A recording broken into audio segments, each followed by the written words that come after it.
असद नाज़रीन कराम, मुल्क की जो सूरत हाल वो सबके सामने है, जो नक्शा है वो सबके सामने है। सुप्रीम कोर्ट के फैसले के बाद पूरी सूरत हाल बदलती हुई दिखाई देती है और कल कौमी असम्बली में नो कॉन्फिडेंस मूव जो थी वो पेश होनी है। आज जो उसकी रक्षा था वो हम इंतज़ार में थे इमरान खान की तकरीर का। वो तकरीर भी आ गई है।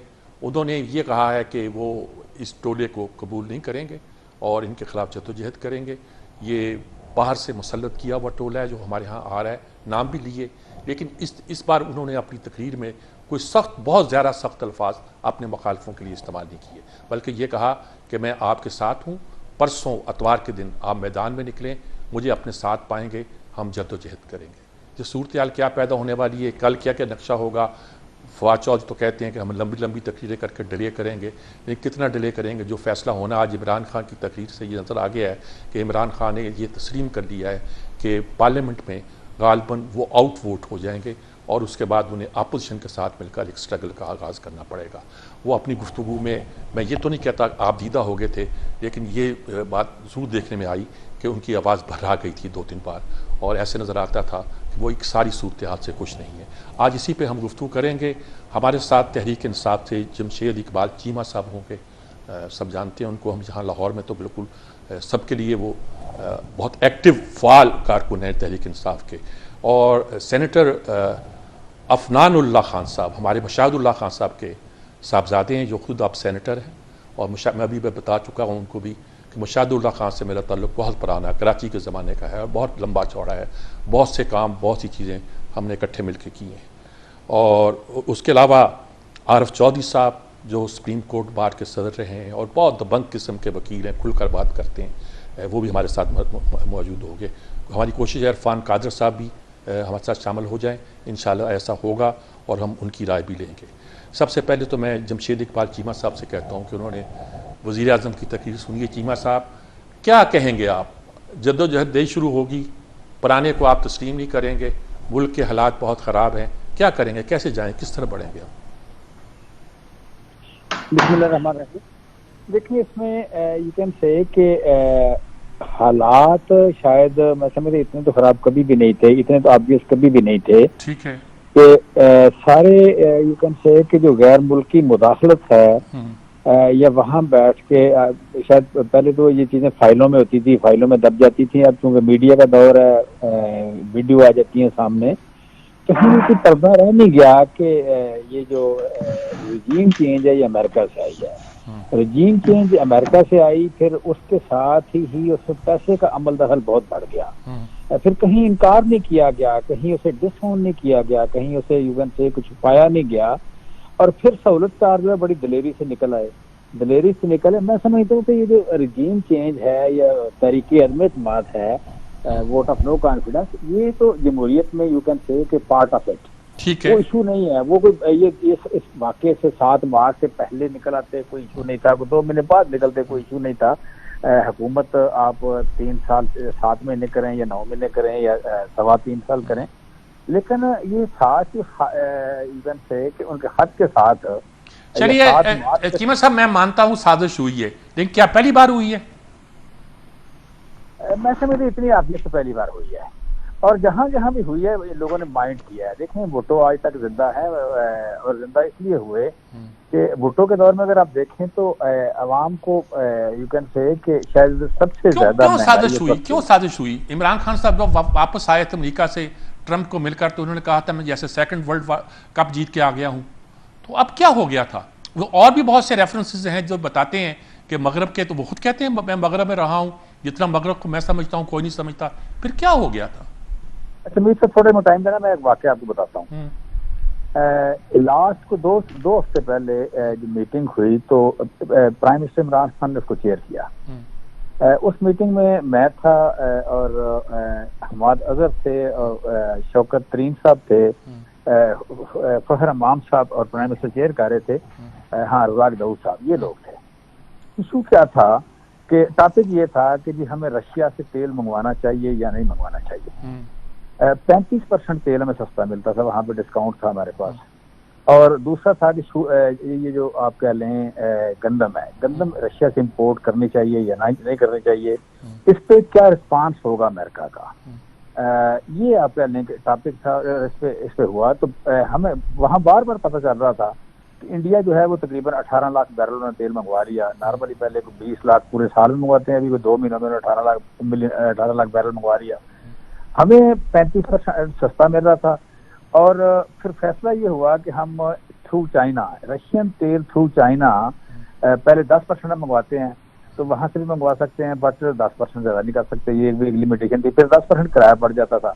कहने का मतलब ये है कि मैंने देखा है कि इमरान खान हमेशा बड़े केयरफुल रहे हैं यूरोप के बारे में और अमेरिका के बारे में। ये सारी दोनों चीजें हम यूक्रेन से मंगवाते रहे, गंदम भी मंगवाते रहे, फिर हमने गैस ईरान से नहीं ली, सस्ती मिल रही थी हमें, वहां का पेट्रोल भी सस्ता शायद मिल रहा था हमें, लेकिन हम मैं यही बात कर रहा हूँ कि जब आपके अवाम, आपका मुल्क गरीब हो, आप एनर्जी डेफिसिट हो, आपके पास एनर्जी आपने मंगवानी है, आपको 35% 40% सस्ती मिल रही है, फिर भी आप नहीं मंगवाते या एहतियात करते हैं, तो इट मीन्स कि आप रिलेशनशिप खराब नहीं करना चाहते। ठीक बात। तो बेसिकली ये नहीं है कि कोई इमरान खान ने कोई यू कैन से कि कोई तलवार पकड़ी हुई थी, घोड़े पे बैठ के दोनों हाथ खड़ा किया हुआ था। चलिए मैं आपकी तरफ दोबारा आता हूँ। खासतौर पे जो प्लान अनाउंस किया है कि हम एक मिनट मुझे कंप्लीट कर लेना, मैं कह रहा हूँ ये नहीं था, लेकिन फिर भी अगर आप कह लें कि इंडिया आजकल $35 बैरल पे मंगवा रहा है, हमें 65 मिल रहा था, तो इंडिया को किसी ने कुछ नहीं कहा और हमें जो है वो कबूल नहीं किया। बेसिकली वो यहाँ हुक्मरानी करने के इतने आदी हो गए हैं। ये तो हमारी खारजा पॉलिसी की नाकामी है ना जी।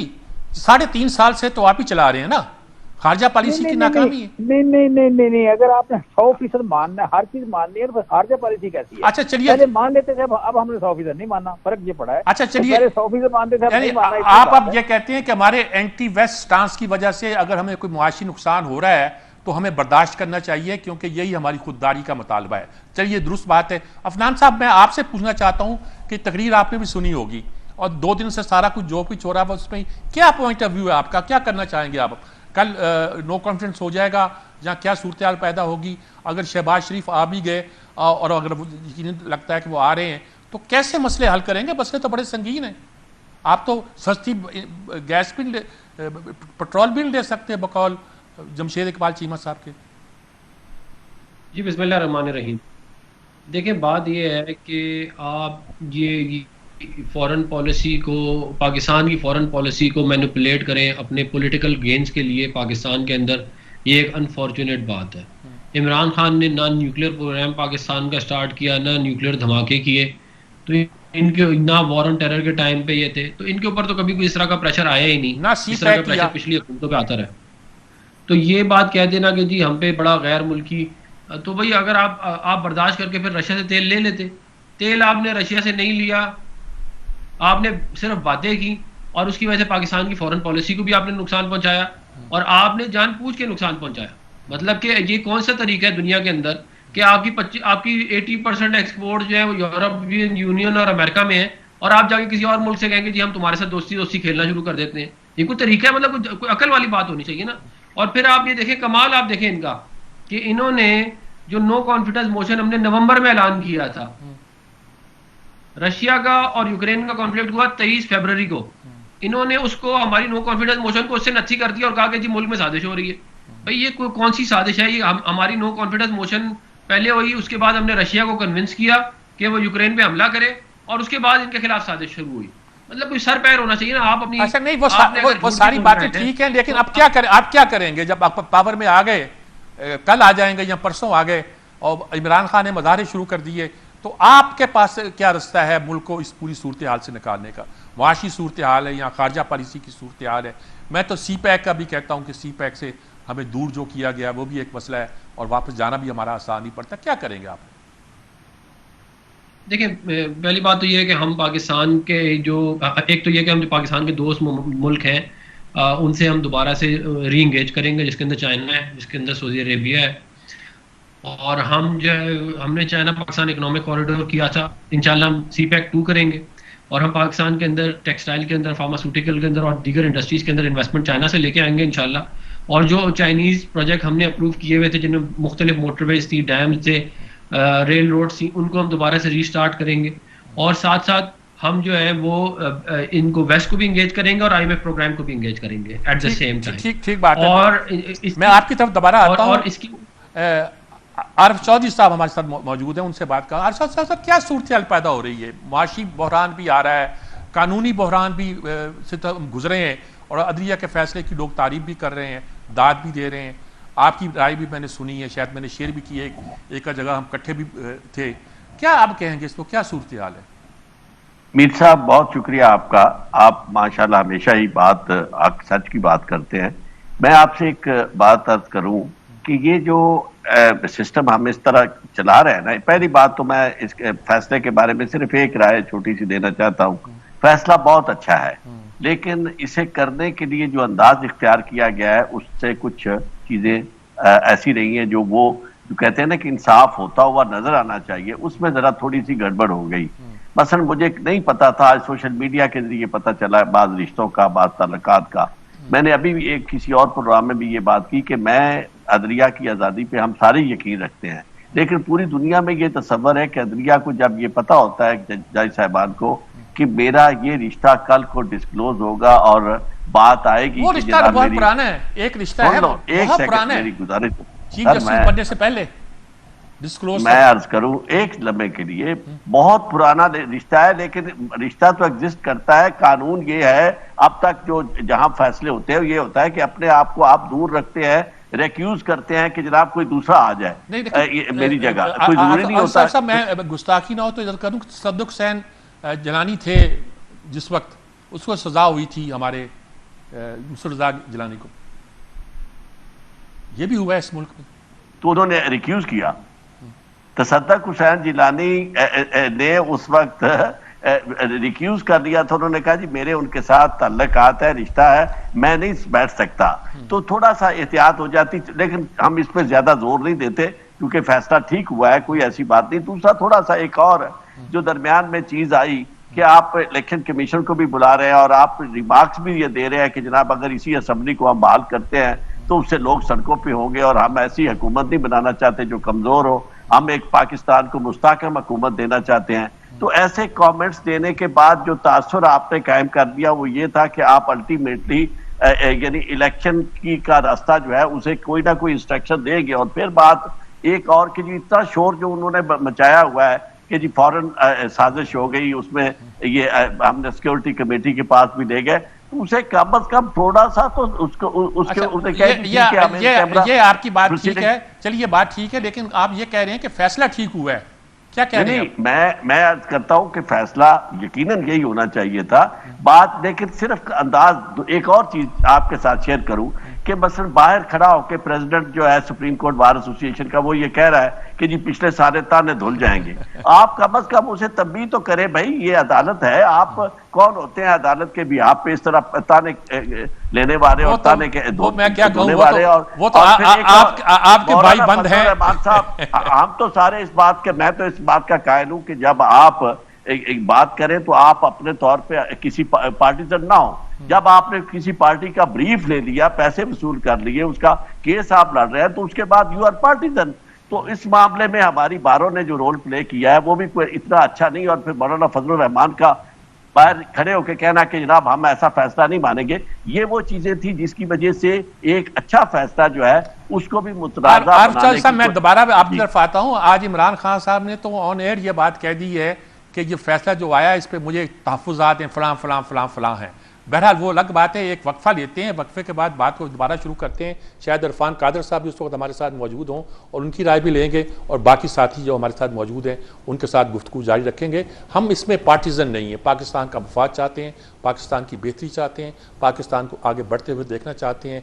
आज अगर इमरान खान ने अपनी तकरीर में ये कहा है कि वो अब अवाम के साथ खड़े होंगे, इस हुकूमत को नहीं मानेंगे, ये उनका जमहूरी हक है। इसका मतलब है कि उन्होंने ये तस्लीम कर लिया कि कल पार्लियामेंट जो फैसला करेगी वो उसके सामने भी सर तस्लीम खम करेंगे, लेकिन एक एहतजाज के साथ, एक प्रोटेस्ट के साथ कि ये फैसला जो है ये बाहर से हम पे नाफिज किया गया। ये जो भी उनका नुक्ता नज़र है उस पर क्या बात बनती है आगे जाकर गुफ्तगू करते हैं एक वक्फे के बाद।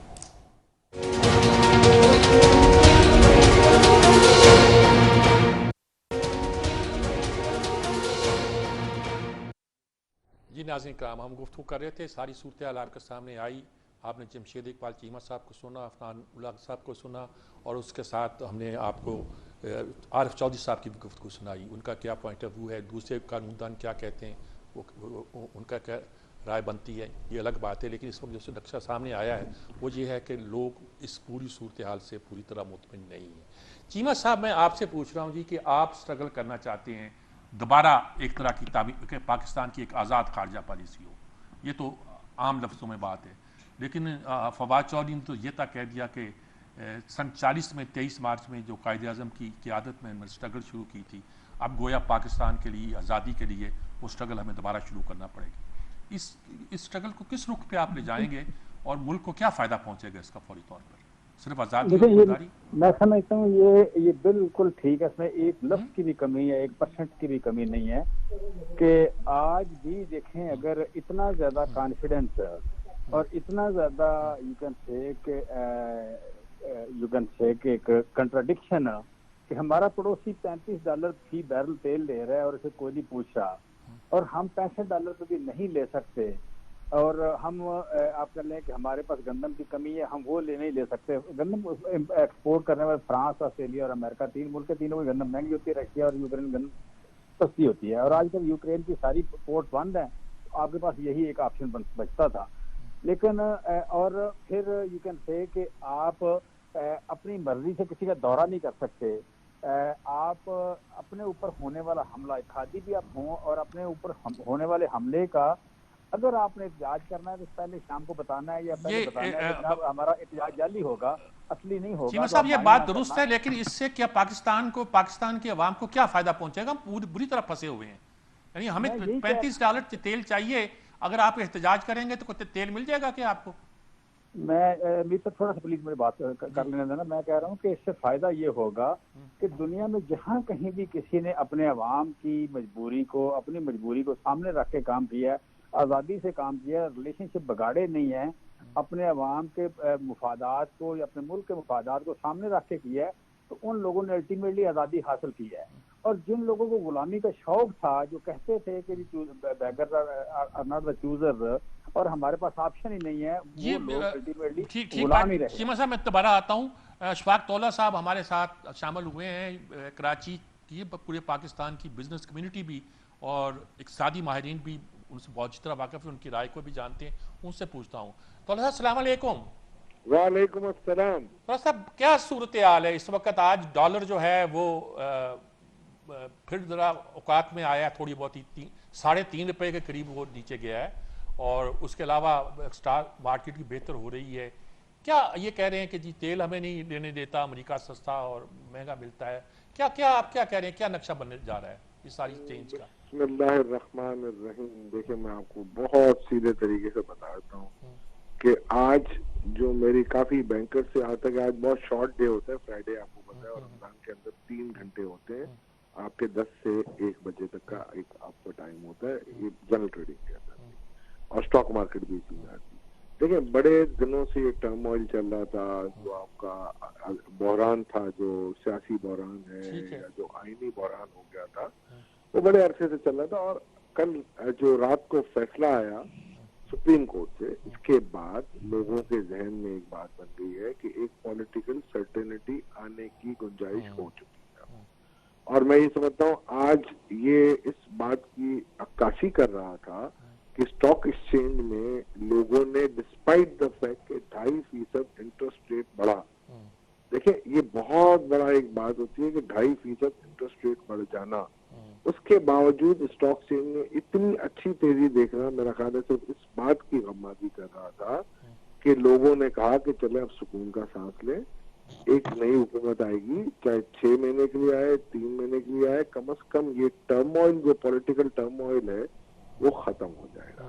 दूसरा, मैं आपको एक और भी बात बताता हूँ, कुछ चीजें ऐसी होती हैं जो कि कंट्रोल करनी होती हैं, जैसे डॉलर की पैरिटी होती है ना, रुपये डॉलर पैरिटी, उसमें बेसिकली लोगों का अब ये मेरा ख्याल है रुझान हो गया होगा, ये जो सट्टेबाज होंगे या जो एक्सपोर्टर होंगे, कि यार अगर फर्ज करें वही जो पुराने तरीके से अगर मैनेज किया गया पैरिटी को, तो ये तो मेरा ख्याल है 150-60 के अंदर अंदर ले आएंगे।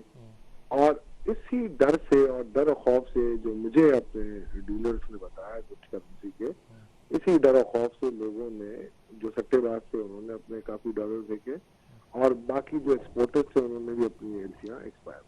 पॉजिटिव इसका रिएक्शन हुआ है। जी जी, वो तो देखो ना, आप मुझे एक बात बताओ ना, जब आपकी पैरिटी रिवर्स आती है और जब आपकी स्टॉक मार्केट ऊपर जाती है तो ये बाकायदा तौर पे अच्छी नवीद होती है। दूसरी तरफ अगर आप देखेंगे तो ये शरह सूद में अगर कल इजाफा ना होता और जिस तरीके से एक्सपोर्ट रिफाइनेंस में भी 2.5% हमने बढ़ा दिया है, तो मैं समझता हूँ उसकी वजह से इकोनॉमी और स्लो डाउन होगी। तो हमें देखना पड़ेगा अब इसको किस तरीके से ठीक करें और किस तरीके से आगे देखें। ठीक बात। अफनानुल्लाह साहब, आप क्या कहते हैं, इसमें क्या करेंगे, आप कैसे आगे लेके जाएंगे? असल में आज वक्त बहुत कम है मेरे पास, इसलिए मैं तेजी के साथ सवालात कर रहा हूँ, वरना मेरी आदत होती है मैं बहुत तफसील के साथ गुफ्तगू करता हूँ। जी अफनानुल्लाह साहब। देखिए, मैंने आपको बताया कि शुरू में तो हमें जो है वो अपना एक इकोनॉमिक एजेंडे के अंदर हम इंगेज करेंगे हमारे जो पार्टनर्स हैं, चाइना है और दीगर ममालिक हैं उनको, और हमें मैक्रो इकोनॉमिक लेवल के ऊपर पाकिस्तान की जो इंडिकेटर्स हैं उनको स्टेबलाइज करना पड़ेगा, जिसके अंदर आपके ज़ाहिर है फॉरेन एक्सचेंज रिजर्व्स हैं, उसके अलावा जो है वो जो आपकी बैलेंस ऑफ पेमेंट्स का इशू है वो, फिर जो आपकी इंपोर्ट्स हैं उनको देखना पड़ेगा। और ये तमाम चीज़ों को सामने रखते हुए हमें जो है वो मेजर डिसीजन मेकिंग करनी पड़ेगी जो भी है वो। और साथ साथ हम इस बात को भी ज़्यादा ध्यान में रखना चाहते हैं कि इन्फ्लेशन बिल्कुल आउट ऑफ कंट्रोल ना हो। तो ये तमाम चीज़ों को रखते हुए सामने 3 से 4 महीने में अगले जो है वो इकोनॉमी को स्टेबलाइज करेंगे सबसे पहले, क्योंकि आप देख लें, इन्होंने अभी इनकी हुकूमत गई नहीं है और $12 बिलियन के फॉरेन एक्सचेंज रिजर्व हैं इस वक्त आपके स्टेट, $11 बिलियन के स्टेट बैंक के पास। तो अगर आप प्राइवेट बैंकों को मिला लें तो 17-18 बिलियन बनते हैं आपके पास टोटल। तो इनको सामने रखते हुए ज़ाहिर आपके पास जो आपकी इंपोर्ट्स हैं वो बहुत ज़्यादा बलून कर गई हैं। 2018 में आप $50 बिलियन के करीब थे, अब आप $75 बिलियन के करीब है। तो ज़ाहिर इन तमाम चीज़ों को सामने रखते हुए ही हम अपना इकोनॉमिक एजेंडा बनाएंगे। लेकिन जैसे मैंने आपको कहा कि CPEC 2 जो है वो बहुत ज़्यादा इंस्ट्रूमेंटल होगा इंशाल्लाह पाकिस्तान को आगे लेके जाने के लिए, जिसके अंदर हम अमेरिका से बहुत सारी इंडस्ट्रीज है और चाइना से पाकिस्तान लेके आएंगे। बिल्कुल ठीक मैं एक बात जो है वो बहुत इंपॉर्टेंट आज मेंशन करना चाहता हूँ। इमरान खान साहब ने अपनी तकरीर में आज ये कहा कि वो हिंदुस्तान को बाकियों से बेहतर जानते हैं और हिंदुस्तान की फॉरेन पॉलिसी जो है वो एक खुददार कौम है। ये इमरान खान साहब के अल्फाज थे और इससे पहले वो उनकी फॉरेन पॉलिसी की तारीफ भी कर चुके हैं। तो मेरी समझ से बाहर है कि ये वो लोग हैं जो कुछ दिनों पहले तक चूरन बेचते थे कि मूजी के यार जो है वो मुस्लिम लीग नून वाले हैं, और आज ये हाल है इनका कि ये सिर्फ अपनी ज़ात की खातिर पाकिस्तान की फॉरेन पॉलिसी को भी इन्होंने लगा दिया और हिंदुस्तान की तारीफें करनी शुरू कर दी।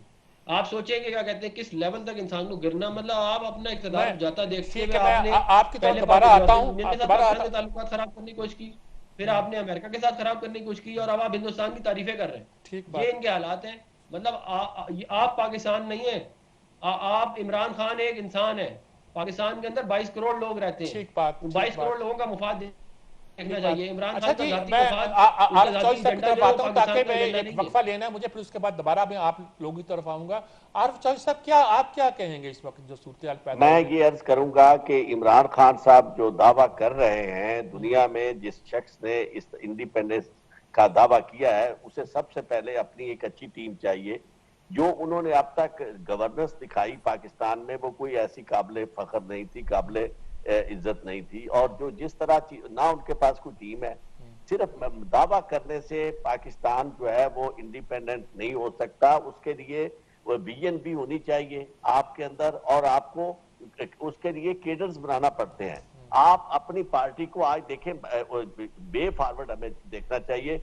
इस वक्त कबूल करें जो भी सूरत हाल है और कोई ऐसा कदम ना उठाएं जिससे मुल्क की बदनामी हो और जो मुआशी नुकसान हुआ है वो मजीद हो। उससे बच के आगे निकल के कहें कि ठीक है जनाब जो हो गया अब हम स्ट्रगल करते हैं, और स्ट्रगल में सिर्फ नारे नहीं, अपने साथी भी लोगों को बताएं कि ये मेरे साथी हैं, पूरी टीम बताएं कि ये कल को इकोनॉमिक एजेंडा ये लेके चलेगी। एक सारे अरसे में एक आपको फाइनेंस मिनिस्टर नहीं मिल सका, आप कभी कोई इंपोर्ट करते हैं, एक कभी कोई करते हैं, तो सबसे पहले आपको टीम बनाना पड़ेगी और केडर्स बनाना पड़ेंगे और अपना किरदार आपको अबाव बोर्ड दिखाना पड़ेगा कि ये होंगे मेरे एडमिनिस्ट्रेटर, यानी बुजदार।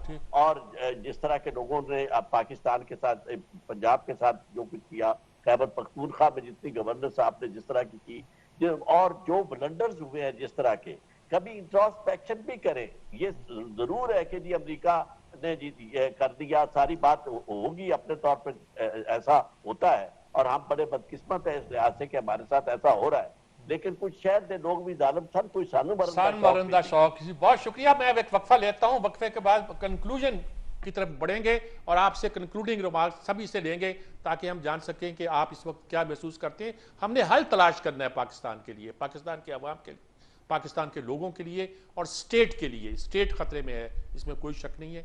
एक वक्फा, वक्फे के बाद हाजिर होते हैं।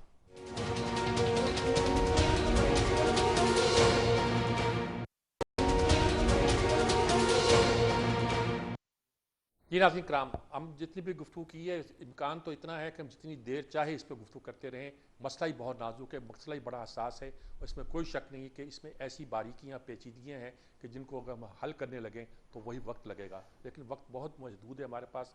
अब हम ये पूछना चाहते हैं सभी अपने साथियों से, what is the way forward? आगे क्या होगा? आगे क्या, किस तरफ जा रहे हैं हम? क्या करें जो पाकिस्तान के लिए बेहतर हो? मुख्तसर तरीन अंदाज में मैं अपने चारों साथियों से कहूँगा कि वो हमें इसका जवाब दें ताकि हम इसको कंक्लूड कर सकें। जी जमशेद इकबाल चीमा साहब। देखें, ये आपने ग्रेजुअली और हिकमत से आज़ादी हासिल करनी है, ये किए बगैर गुजारा नहीं है। जब ईरान का मामला हुआ तो इंडिया ने बार्टर ट्रेड में गया और सारी तिजारत इंडिया, हमारा ईरान बड़ा अच्छा ट्रेड पार्टनर था, वो सारी की सारी बार्टर ट्रेड के थ्रू इंडिया ले गया। वो सस्ता तेल लेता रहा, सस्ती गैस लेता रहा, अपने चावल गंदम सारा उधर बेचता रहा। हम वो नहीं कर सके। तो मतलब कभी गुलाम तरक्की नहीं करते, हमेशा आज़ादी जो है पहली शर्त है तरक्की की। वो कबीला हो, कौम हो, फर्द हो, कभी तरक्की नहीं करता। हमें ग्रेजुअली हिकमत से जाना होगा। हम शुरू कर रहे थे, ये दोबारा बार बार हमें गुलामी की तरफ ले जा रहे हैं। यानी कि आपका मतलब है कि हमें आज़ाद खारजा पॉलिसी अडॉप्ट करनी होगी, तभी हम आज़ाद होंगे। अगर हम आज़ाद होंगे तो तभी हम माशी तौर पर भी खुशहाल होंगे। ये खुलासा है आपकी गुफ्तगू का। जी मैं यही कह रहा हूँ। और जो वापस लेके जाते हैं बार बार ये तरह की आज़ादी का सफर जो होता है वो रिवर्स हो जाता है। ये बड़ी बदकिस्मती है। ऐसी क़यादतें कभी भी इस मुल्क को तरक्की की तरफ लेकर नहीं जाएंगी, ये रिवर्स कर देंगे। चलिए ठीक है। तो हमें तौला साहब, जाना पड़ेगा। तौला साहब, अशफाक तौला साहब, आपसे पूछना चाहता हूँ कि व्हाट्स द वे फॉरवर्ड? क्या करें हम? कुछ बातें आपने बताई हैं। वे फॉरवर्ड जो सबसे बड़ी बात होती है, आपकी पॉलिटिकल सर्टेनिटी होनी चाहिए, अनसर्टेनिटी नहीं होनी चाहिए। और आप अदालत का फैसला माने और बाइज्जत तरीके से जो भी अब हुकूमत आती है, आप बड़ी सख्त अपोजिशन करें। अपोजिशन करने के बाद नए इंतखाबात होंगे, बयानियां लेके जाएं। और ये बिल्कुल चीमा साहब ने कहा, आज़ाद पॉलिसी होनी चाहिए, आज़ाद पॉलिसी रखें और आज़ाद पॉलिसी के बयानियों को लेके जाएं। अपनी माशी पॉलिसियों को डिफाइन करें, जो पिछले 3-3.5 सालों में हुआ वो गलतियों को की तलाफी करें। आप कौम से माफी मांगें कि जी हमने गलत काम किए, हमारी माशी टीम परफॉर्म नहीं कर सकी। अब हम आएंगे, परफॉर्म करेंगे और अल्लाह चाहेगा अल्लाह बेहतर करेगा पाकिस्तान के हक में। जो जीता वो सिकंदर जो आए हुकूमत करे और लोगों को रिलीज। ठीक बात। जनाब अफनान साहब, आप क्या कहते हैं? आपकी क्या राय है? शायद लाइन कट गई है उनकी। देखिए, मेरी ये राय है कि ये पहले जो है करप्शन का चूरन बेचते रहे, सारे पाकिस्तान को इन्होंने करप्ट बना दिया। अब ये जो है एक नया चूरन मार्केट में लेके आ गए हैं कि खुददारी। और ये मतलब ये जब इक़्तिदार से चंद हफ्ते पहले एक खुददारी याद आ गई। ईरान से गैस ये लोग लेके नहीं आए, इतने खुददार से तो ले आते ईरान से गैस।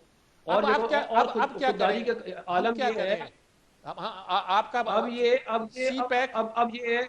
जी मैं आ रहा हूँ। जी, सीपैक हमारी क्या कहते हैं, हम फॉरेन पॉलिसी बेहतर करेंगे, हम तमाम मेजर दुनिया के प्लेयर्स उनको एंगेज करेंगे। हम इमरान खान साहब ने जो करप्शन की है उसको कौम के सामने लेके आएंगे ताकि अवाम को पता चले कि फराह गुज्जर ने जो माल बनाया है और वो इमरान खान की जो फ्रंट मैन थी, उसने कहाँ कहाँ दुनिया में दिहाड़ियाँ लगा लगा के पूरे दुनिया में जायदाद बना ली है।